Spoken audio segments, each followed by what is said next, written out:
Been working away on the door trims today and all the faces of the actual door. So I guess you'd call it architrave or surround. The jambs themselves are going to come later, but I'm just getting all the mitering done now while I'm sort of in that mode. It's a pretty nice look. It's just got a nice little bull nose on it here, and it's sort of consistent with everything here, a little bit larger in profile. I probably could have gone for something smaller, but I did need the width to be able to incorporate the jamb in there because the door's going to shut against that particular trim itself. Just have a look at this one too. I've only done sort of the facing ones into the saloon itself, but this one's looking really nice, and that's basically gonna complete that one. And then I've done this one as well, so this guy here is going to look good. It's tied up a lot of sort of ugly sections of the laminate there. I had problems joining it, and then there'll be a little cover strip just here to join that little joint in the laminate there. Now what I'm going to do up here, I'm likely just to run a piece of this this Tassie oak just up here, and then basically no more gaps and tidy it up. Now the other thing that's happened is that Janet's been in there glossing all of our surrounds for our robes, and these have just come up beautiful. It's actually starting to look really, really nice, and that's got a gloss finish. We actually originally went with matte. It wasn't really nice. It wasn't very nice at all. So we've now got our timber surrounds. This is sort of my workshop, so we went with the darker timber in here. I'm not really sure why I did that, because the remainder of it is actually the Tasman oak colour. But yeah, all the doors now can be glued now that these are finished. Technically, I don't want to glue them in yet because I still want to lay them flat and get the actual surrounds of the door itself.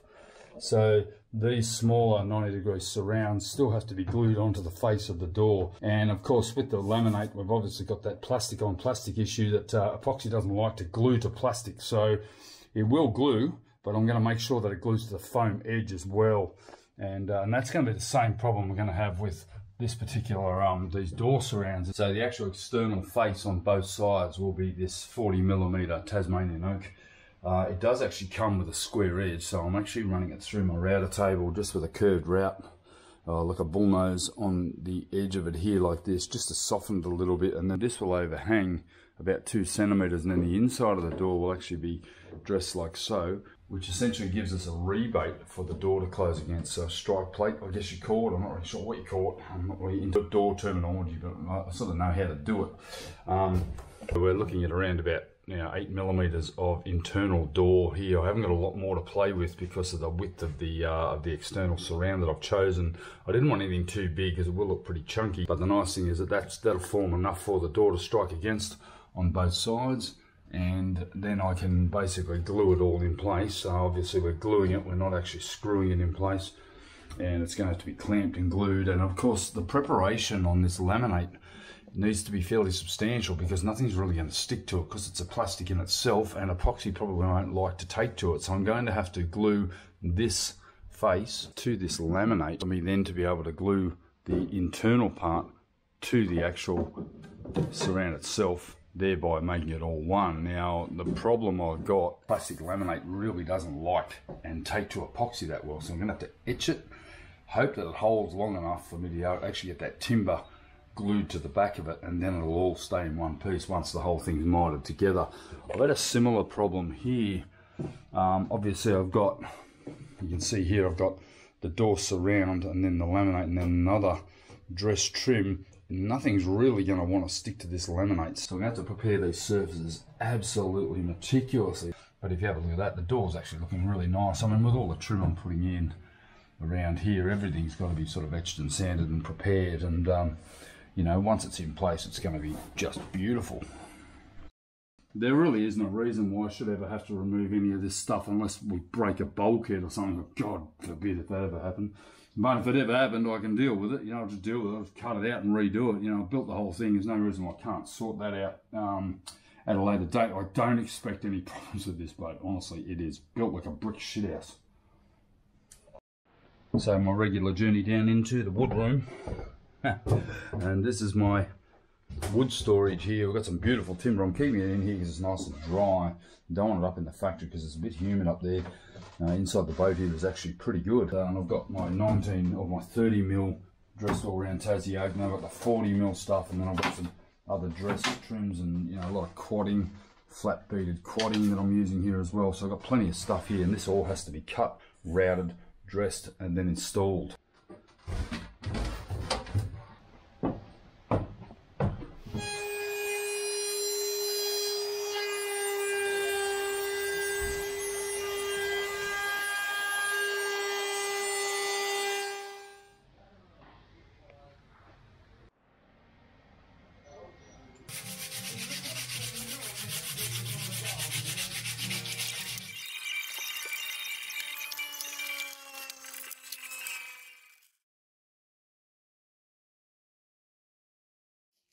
If you remember, a few months ago we installed our saloon bifold doors. Now, things were going so well until come across a problem. When we had these doors made, I actually asked if I could get a very low profile handle so that when it folded back, this particular thing would fold flat against the wall, and I'm not sure I'm going to keep searching for some sort of a locking mechanism that does do that. That's problem number one.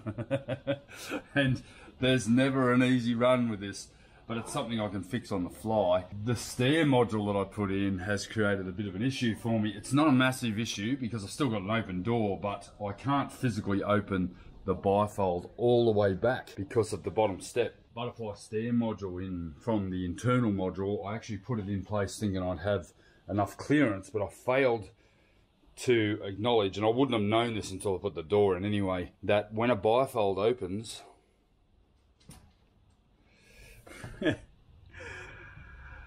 which is a bit of a bugger, because that now creates a bigger problem in that because this door has a handle that won't allow it to close entirely, that bugger is not going to open completely.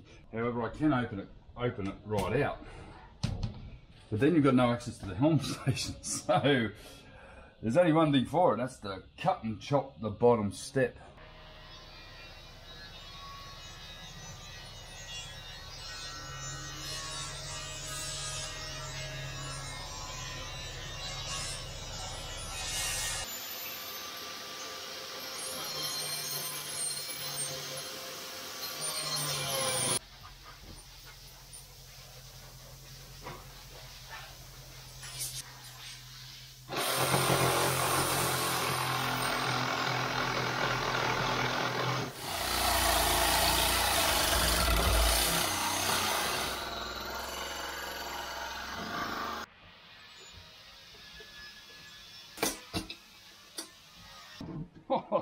The deepest cut. What am I doing here? Unbelievable. Oh, that was pretty brutal, but all the more necessary when you see what I've actually got to do and why I've got to do it. You know, I just had to get on with it. So now I can grind all this back, move that stair all the way back in, rebuild it, access through a hatch over here all the way through. So the nice thing is I can actually reach it to make sure that I physically glass the whole thing. Just one of those necessary evils that has to be done. You can see here the back deck of the boat is not compromised at all. This is actually the back cabin wall here, so I don't really have any issues there. But yeah, nothing I haven't done before, but still a lot of work.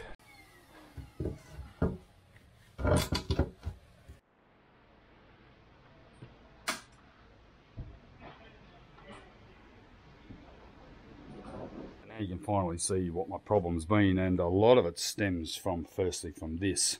Probably could have got away with it had I not had this handle on here. So we're going to have to go for something flush, probably about just the size of that, maybe with a key lock. I don't like the idea of that. I do like the idea of a handle, but anyway, you can see now that that's going to work, and particularly if we can get rid of the handle and get this to lay flush, it means you've still got a step there, and I'll do that more for cosmetics because it looks like I'm going to have a tiny little step and a larger step here, so at least you'll still be able to get up here.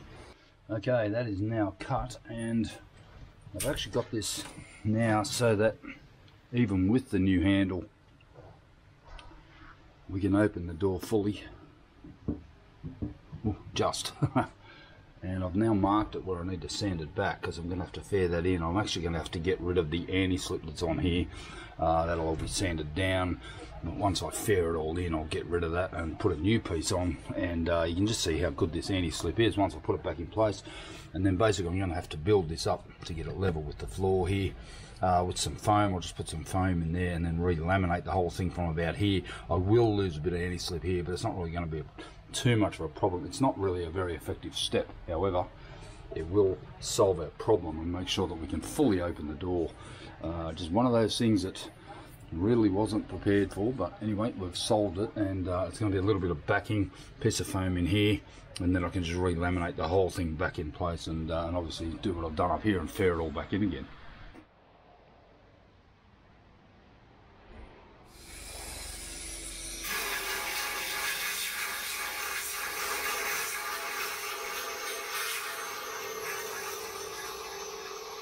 Okay, this morning I glued the step in down there, and let's give it a look. And that was a fairly radical modification, but nothing in the grand scheme of the whole boat. But it just means that I can now walk up to the helm and back down reasonably safely, and still, even more importantly, have the ability to open this bifold completely.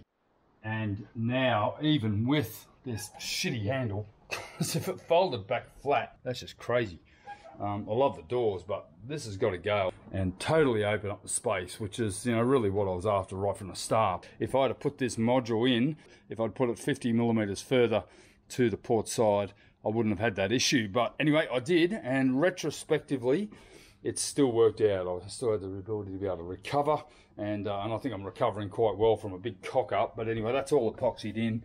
That'll now get a piece of foam slither glued in there, and I'll be able to laminate the whole thing back in, tidy it all up, get it all fair, spray it. Still got a little bit of spraying to do, and I've got another tiny bit to do just on the other side of where the winches are, right where that combing is, that weather combing that I've put over there.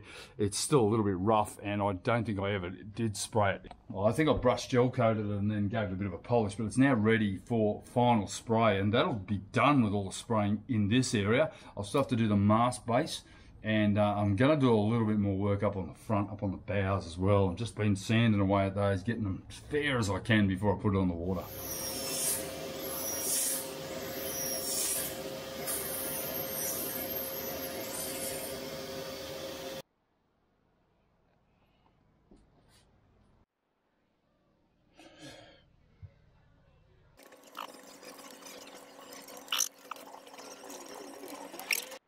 Well, that's pretty much complete. I've now glassed that in. I could not bear to let you watch that. That was just brutal, doing all that laminating. And I've also laminated inside behind the step. I'll just pull this hatch out and just show you.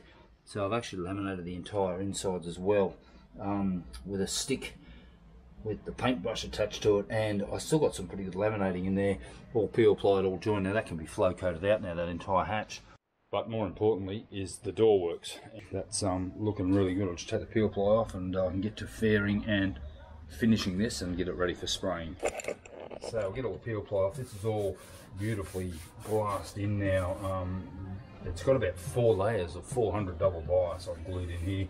Haven't got any 600 available to me. I've got a big roll, but I don't want to open it yet. I'm saving that for a future project. You can see there's not a lot of sanding to be done here. I'll have a bit of fairing. I'll put some fairing compound on it, get it all faired in, and then I can just give it a good sand and pretty much just spray that as it sits.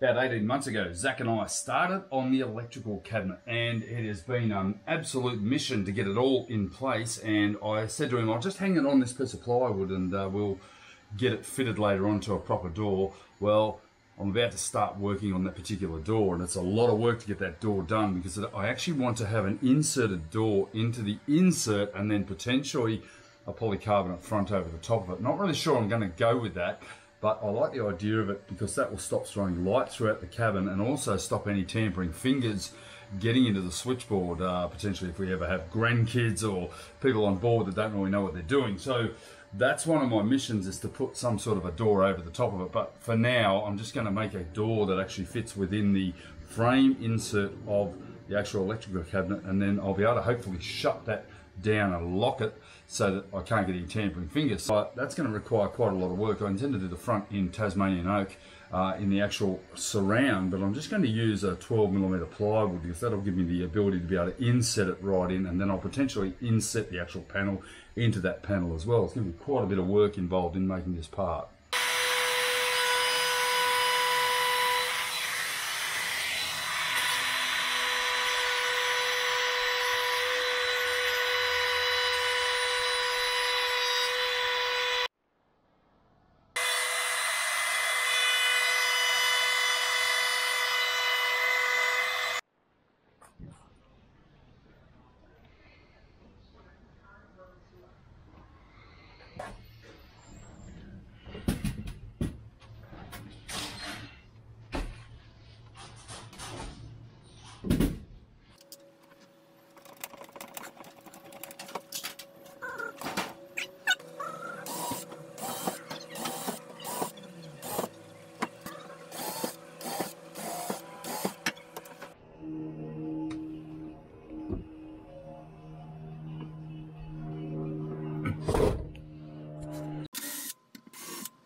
as.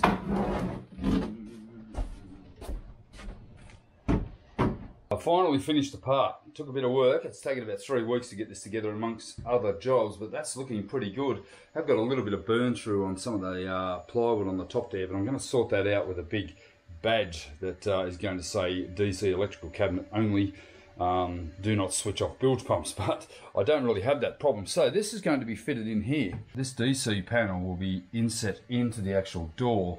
But what I have to do first, because it's already mounted, and if you see here, I've already got a million wires already hooked up to it. Look at the dust. I mean, I'm going to have to go through here with a high pressure air and blast it all out and hopefully recover the dust somehow. You know, but at the end of the build, you just get dust everywhere. I have to cut these off, these pieces of fiberglass off. So first thing I'm going to do is remove the panel, pass it back through that door and lay it down, hopefully. I think we've got enough wire there to just lay it down for a couple of minutes. While I get the new door fitted, I'm going to be able to sit that in place, and you'll notice here that I've actually scuffed around the outside here so that I can glue the insert in place, and then the inside door is in fact on a piano hinge, and that'll allow for it to keep it nice and stable, and yeah, hopefully keep the dust out of this cabinet from now on. So once I put this in, I'll be able to pretty much secure this and tidy up inside there, and basically vacuum it all out. I can't put any water in there to wash it out, unfortunately. I probably will be washing the bilges out at some stage fairly soon.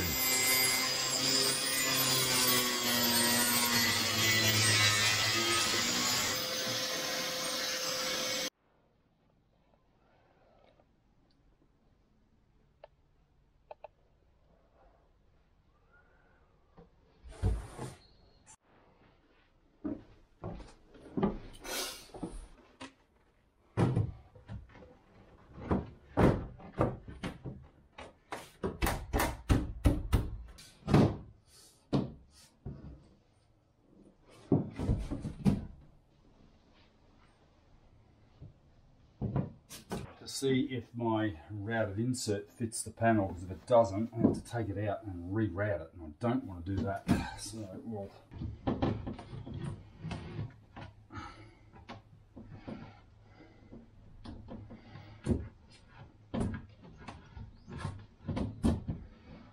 oh, it's perfect. I'm so glad about that. I've been worried so much about this insert. I bloody measured it 40 friggin' times. And yeah, that's cool. That's come on so good. I'm very, very happy with that. And that looks just brilliant. So happy with that. Do have a little bit of burn through here where I was sanding. I was trying to be really super meticulous about the epoxy where I glued the surround on. But I'm going to put a header panel on here. Do not touch, DC switch panel, etc. I'll probably get it in grey so it looks pretty professional, but you know, we'll see how that goes. I'm happy with that. That's really nice. I can do a few holes, drill it, get it fitted, and yeah, it's good. In fact, I could put a polycarbonate sheet over that because that is level with that outer surround. So yep, all good.